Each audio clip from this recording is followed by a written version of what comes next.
think right now is a very exciting time because our whole correctional system, under the direction of and the progressive thinking of Secretary McNeil, is looking at a new direction. You know, we're not just about warehousing and incarcerating people. You know, we're talking about how to make a difference and how to make a change and to improve public safety. And we've spent a lot of time studying the research, what's being done across the nation, what is effective and we know that works. We don't want to do something just for the sake of doing it. We want to do only those things that have been proven to work and reduce recidivism. You know, our major priority is public safety, but we do believe part of that role is reducing recidivism rates. We believe that goes a long way in making our public safer. I think there are multiple drivers of the growth in the prison population. The one we're focusing on is that which we have control over, or we have some ability to impact. We really can't control who is sent to us, but we do have some control over what we do with them when they're in our custody, whether they're on probation or whether they're on supervision. By applying the right programs to the right inmates at the right time, and then working with our communities to transition them more seamlessly, more effectively back into the communities. After all, they are going to come back. They're going to live with you. They're going to be your relative, your baker, your restaurant owner.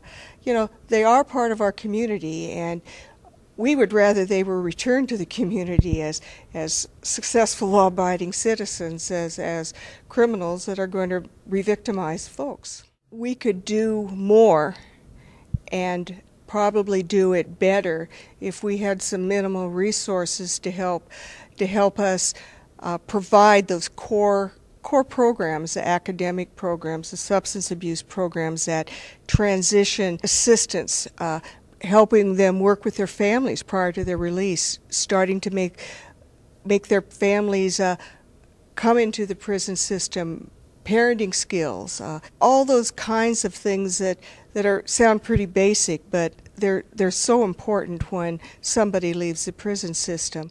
You can assess both inmates and probationers' risk and needs through a very simple but very validated instrument to try to identify those inmates that have the highest risk and the highest need, and to focus your energies and your dollars and your programming on those inmates, rather than sort of a shotgun effect where everybody gets a little bit whether they need it or not. I think that would especially give our community corrections, our judges, our courts, our prosecutors, some information and tools to work with whom they are working with to help them make decisions about what kinds of sanctions that a probationer should get.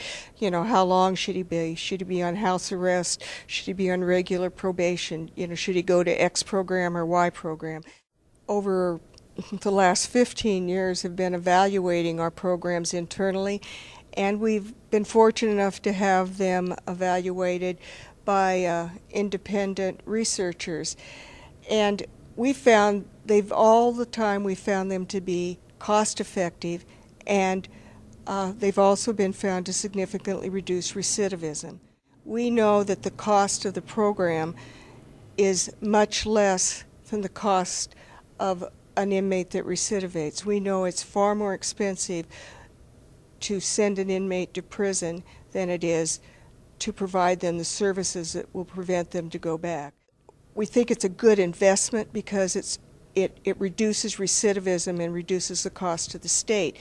And that's just the cost of treatment. We're not even talking about the other costs, the cost to the judicial system, the cost to the county jails to house inmates and probationers while they're pending court hearings, the cost to the victims, the cost to insurance, the lost revenue, because these offenders, if they go to prison, aren't working, they're not paying taxes, they're not supporting their children. So there's societal costs that are staggering monetarily, as well as just in human potential lost. I'd like the media to remember is that whenever you're reviewing or evaluating a program, whether it be a correctional system or a individual program, to remember that they need to look at the program over time and all the performance of the program, the outcomes of the program, and not just center on one isolated event, one sensational event, one high-profile event, because that isn't the worth of the program or the endeavor. Going to prison and being on supervision is not a fun gig. It's harsh. You lose your freedom. You especially in prison, your decisions are made for you. You know, you can't do what you want to do when you want. You can't sleep in. You can't take a day off. It's not a fun place. And being on supervision isn't either. You have somebody looking over you and requiring you to do X, Y, and Z by, you know, certain times. It's tough. And offering these individuals their opportunities is really what we call smart on crime. You know, we can hold offenders accountable as well as be smart on how we do it. And I think being smart on how you do it is helping them to succeed and be successful citizens.